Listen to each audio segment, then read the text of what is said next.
Mike Tyson sat across from Andy Ruiz and Henry Cejudo and said something the boxing world completely ignored. Fury has his number. That was it. You know, Deontay Wilder have nothing to be sad about or nothing to complain. He fought a great fight. I just think Tyson might got his number. Simple, direct, no hedging, no diplomatic balancing act. Just a clean verdict from the man who had once owned the heavyweight division like a landlord owns property. And everyone kind of shrugged it off. Another retired legend running his mouth on a podcast. Another old fighter with opinions nobody asked for. 3 years later, Deontay Wilder has lost 4 of his last 5 fights. Got stopped by Jalay Zhang in 5 rounds. Is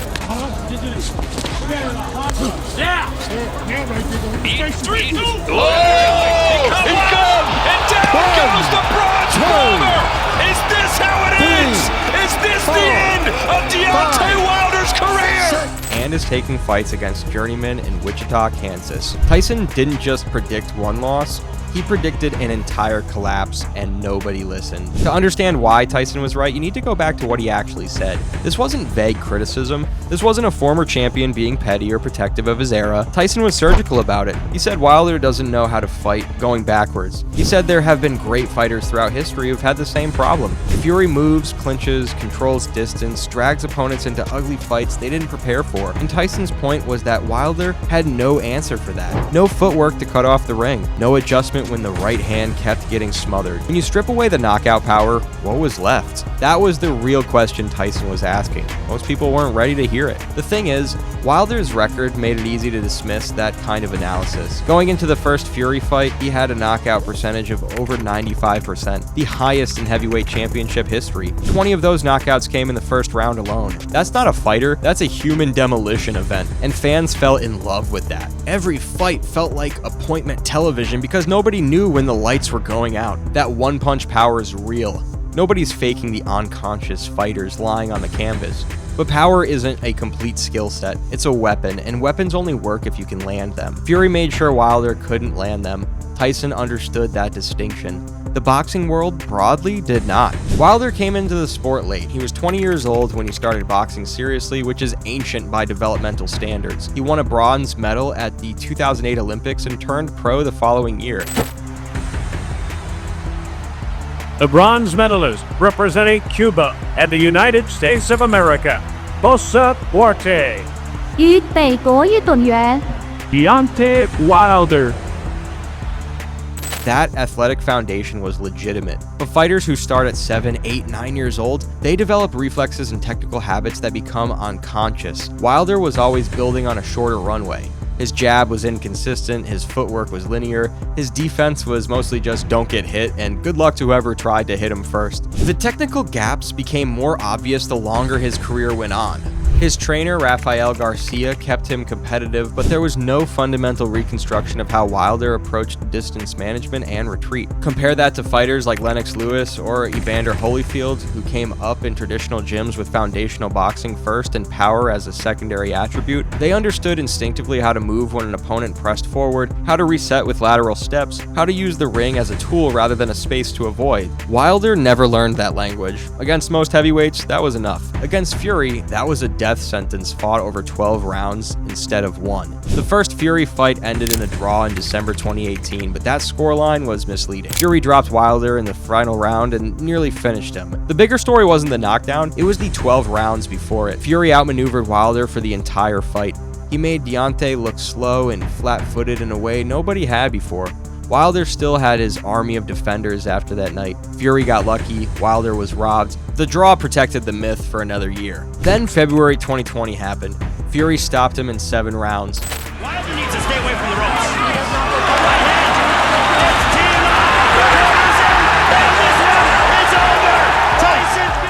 Wilder's corner threw in the towel, and the excuses started immediately. The ring walk costume was too heavy, the preparation was wrong, he was sick, it was anything except the thing Tyson had already identified. That's where the Garnacho parallel is almost uncomfortable to look at. You had a fighter receiving a precise diagnosis of his limitations from someone who had no reason to lie. And instead of using that diagnosis as information, as something to study and correct, the boxing world doubled down on the mythology. Wilder convinced himself Fury just had this number as a specific stylistic problem, one matchup issue, not a fundamental gap. gap. The trilogy happened in October 2021. Fury stopped him in 11 rounds. Knockdowns in both directions, chaos everywhere, which is actually the environment where you'd expect Wilder to thrive. He still lost. He still couldn't adjust.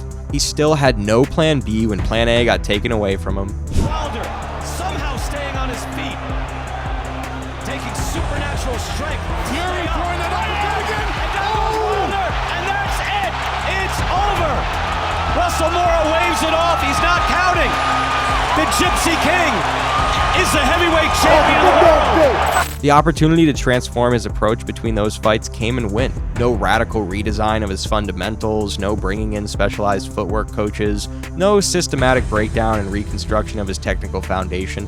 It was just another training camp following the same blueprint that had already failed twice. Tyson called it before either of those last two fights even happened. Anthony Joshua, who had every competitive reason to want Wilder to win, went on record backing Wilder for the trilogy.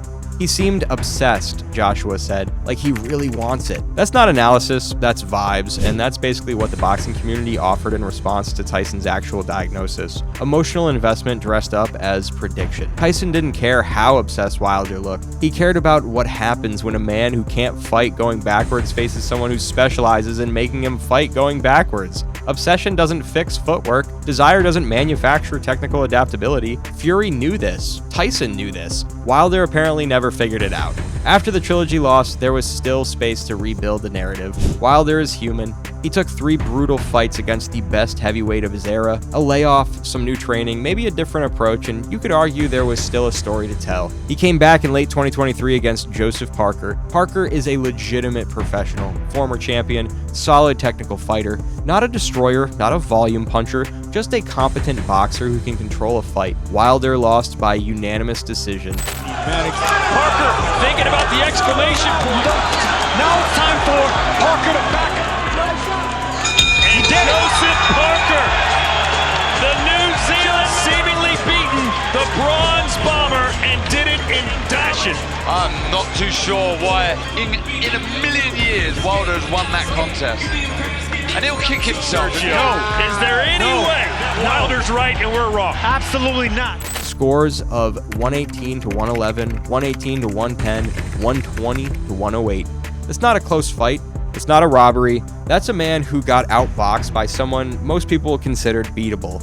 The same technical problems Tyson flagged, still there, actually worse. Then came Zhilei Zhang in June 2024. Zhang is big, awkward, left-handed, experienced, but not elite. He stopped Wilder in 5 rounds, knocked him around the ring until the referee stepped in, and at that point, the conversation started shifting. People who had been defending Wilder for 3 years started quietly updating their positions. The age thing came up, the ring wear from the Fury fights, the layoffs between bouts, all of that's real. But Tyson wasn't predicting age-related decline in 2021, he was predicting a skills-based ceiling. And that ceiling showed up against Fury, showed up against Parker, showed up against Zhang. Same problem, different night. By June 2025, Wilder was headlining a pay-per-view in Wichita, Kansas, against Terrell Herndon, a journeyman, not a contender, not a top 15 guy, not someone whose name triggers any reaction from a serious boxing fan. Wilder knocked him out, which tells you the power's still there in some form, but watch the footage. The speed's gone, the explosion off the back foot, the snap that made his right hand so terrifying. It's faded into something slower and more mechanical. He looked like a man trying to remember how to do something he used to do naturally. The result was correct, but the execution was labored, and that's the most honest summary of what Deontay Wilder has become since Tyson warned us he was heading there. The 95% knockout rate is still attached to his name in every broadcast. It follows him everywhere, like a biography that stopped being updated. But that number belongs to a version of Wilder that existed in a specific window. A window where opponents were afraid of him, where his physicality was overwhelming, where nobody had a working blueprint for taking away his right hand. Fury built that blueprint. He shared it with the division by example, and now every competent heavyweight knows how to make Wilder uncomfortable because they watched 3 fights worth of tape showing exactly how. Tyson saw the blueprint coming before Fury even finished drawing it. That's the part that should make people uncomfortable. There's a moment from Tyson's podcast appearance that keeps coming back when you look at all of this. He said it plainly. Some great fighters didn't know how to fight going backwards. Not bad fighters, great fighters. He was extending Wilder the respect of a genuine assessment rather than dismissal. He wasn't saying Wilder was a fraud or a manufactured contender. He was saying this specific flaw, this specific gap, is going to be his undoing against this specific type of opponent. And the implication was always larger than Fury, because once the division saw the blueprint work, once Parker saw it work, once Zhang saw it work, the gap doesn't close, it widens. Wilder had no offseason equivalent of flying to Houston to train with Hakeem, no Shaolin monastery moment, no brutal and violent rebuild, just the same approach against increasingly willing opponents. Now his public appearances have shifted too. The emotional intensity that made his pre-fight press conferences entertaining has tipped into something harder to watch. The psychological toll of repeated losses, of watching the narrative dissolve, of being the man everyone used to fear and now strategizes against without anxiety, that doesn't stay private. You see it in the interviews, you hear it in the way he talks about the sport. He spent years projecting absolute confidence and backing it up with knockouts. The knockouts are rarer now. The confidence has a different texture, forced rather than natural. There's a sadness in it when you understand what Tyson was describing years ago, because none of this had to be inevitable if the technical foundation had been addressed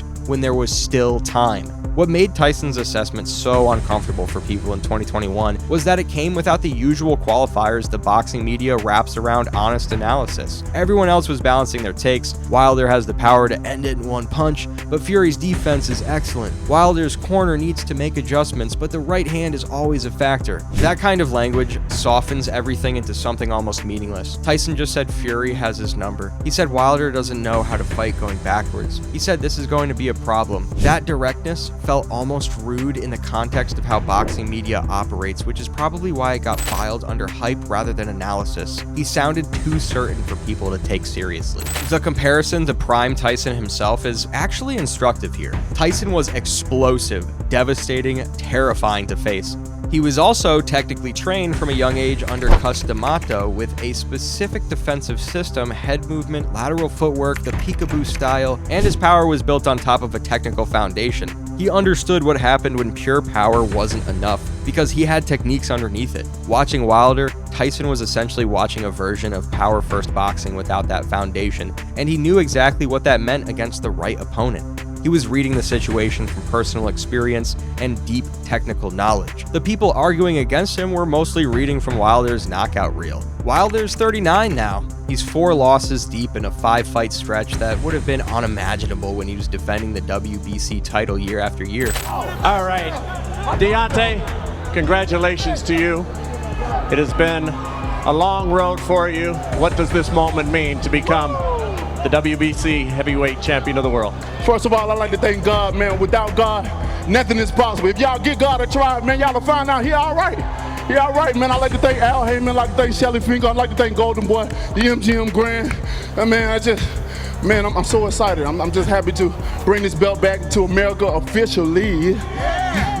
His return fight in Wichita was not the convincing statement it needed to be. The division has moved on. The conversations about heavyweight supremacy now center on Alexander Usyk, on what comes next after Fury, on younger fighters climbing the rankings. Wilder's name enters those conversations as history rather than current threat. That shift happened faster than most predicted, but Tyson predicted the mechanism behind it. He saw where the road was going while everyone else was still looking at the knockout reel and assuming the road went forever.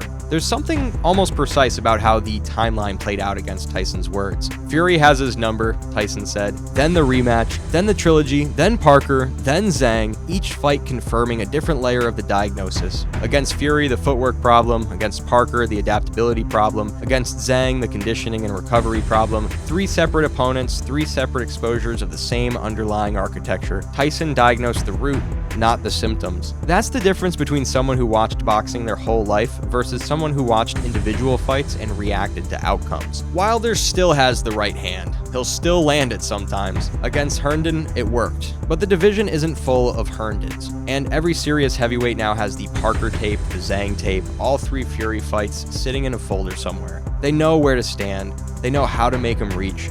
They know the right hand gets slower and shorter as the rounds progress and as the pressure builds. Tyson told the boxing world that this was coming. He said it plainly on a podcast with no dramatic presentation, no complicated setup. Just a man who understood the sport telling you what he saw, and still nobody listened.